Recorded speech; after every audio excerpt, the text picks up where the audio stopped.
Добредојавте на оваа пресконференција.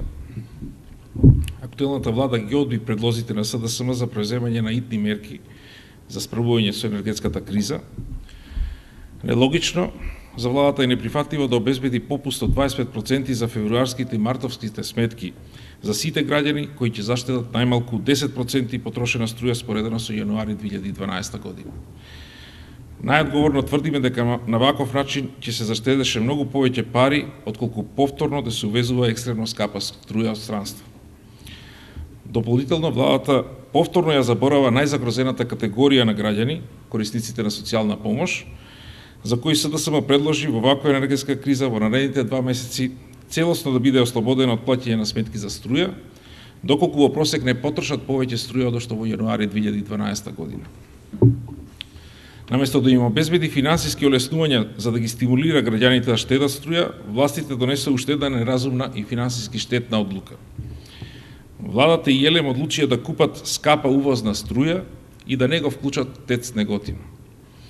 Со ово уште еднаш се предловочуваат сомневањата дека ЕЛЕМ свесно увезува екстремно скапа струја заради личните бизнис интереси на фамилијата.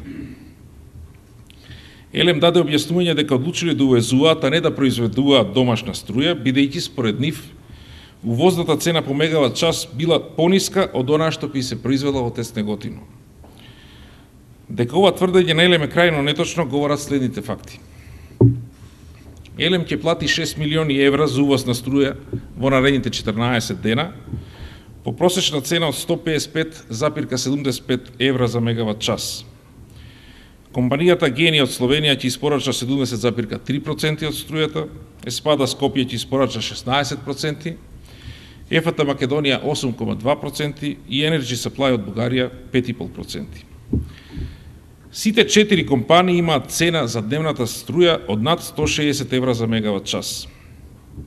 Цената на струјата од ТЕЦ Неготино многу зависи од цената на мазутот. Ако термоцентралата работи со 2 котли со вкупно 200 мегавати, пресметувајќи со јануарските цени на мазутот, цената на струјата од ТЕЦ Неготино би изнесувала не повеќе од 154,82 евра за мегават час. Со цените на мазутот пак во периодот септември 2011 декември 2011 цената на струјата што би ја произвела ТЕЦ Неготино би била 145,6 евра за мегават час. Дополнително ТЕЦ Неготино има резерви на мазут во износ од 5000 тони, а државните стокови резерви имаат 3500 тони.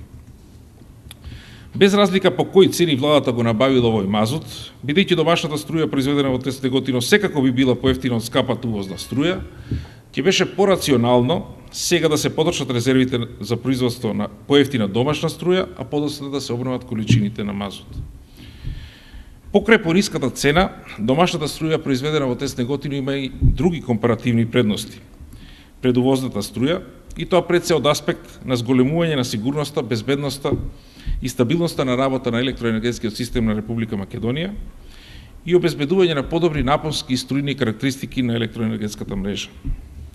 Значи, без оглед кога е набавуван мазутот, што би се користил, ако ТЕЦ Неготино работи со полна моќност, тогаш домашно произведената струја би била поевтина од дневната струја што во периодот од 16 до 29 февруари ЕЛЕМ ќе ја купува во странство по цена од над 160 евра за мегават час.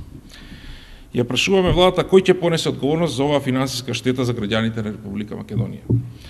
Бидејќи денес енергетската криза зема нов замав во регионите каде потрошувачката на струја е најголема, стотици трафостаници во одреден период се надвор од мрежа. Сосема на крајот прашуваме дали владата врши силен притисок врз ЕВН, намерно да ги исклучува трафостаниците и на таков начин да се спроведуваат рестрикции на струја.